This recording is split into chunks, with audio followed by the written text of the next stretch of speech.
Palakkad Mannarkkad ആശുപത്രിപ്പടിയിൽ lorry ബൈക്കിലിടിച്ച് അപകടമുണ്ടായി. തലനാരിഴയ്ക്കാണ് bike യാത്രികൻ രക്ഷപ്പെട്ടത്. കോഴിക്കോട് പാലക്കാട് ദേശീയപാതയിൽ ഇന്ന് ഉച്ചയ്ക്കായിരുന്നു അപകടം. അപകടത്തിന്റെ CCTV ദൃശ്യങ്ങൾ പുറത്തുവന്നു.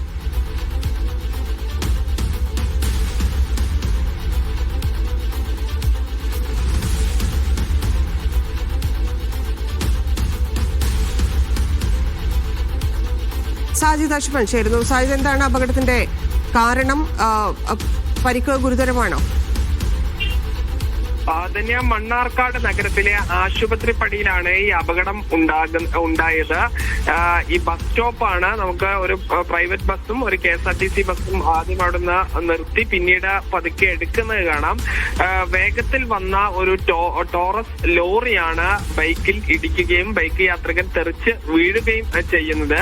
ഈ വളരെ പതുക്കെ KSRTC ബസ് എടുത്തത് കൊണ്ട് മാത്രമാണ് വലിയ അപകടം ഒഴിവായത്. ഇല്ലെങ്കിൽ ബസ് യാത്രക്കാരൻ ഒരുപക്ഷെ ഈ സ്കൂട്ടർ യാത്രക്കാരൻ ഈ ബസ്സിനടിയിൽ പെടാനുള്ള സാധ്യത വരെ ഉണ്ടായിരുന്നു. എന്തായാലും വലിയൊരു അപകടമാണ് ഒഴിവായത്. ഈ ലോറി വളരെ വേഗത്തിൽ വരികയും ബൈക്കിൽ ഇടിക്കുകയുമായിരുന്നു. ബസ്സിന് തൊട്ടടുത്തേക്കാണ് ബൈക്ക് യാത്രകൻ തെറിച്ചു വീണത്.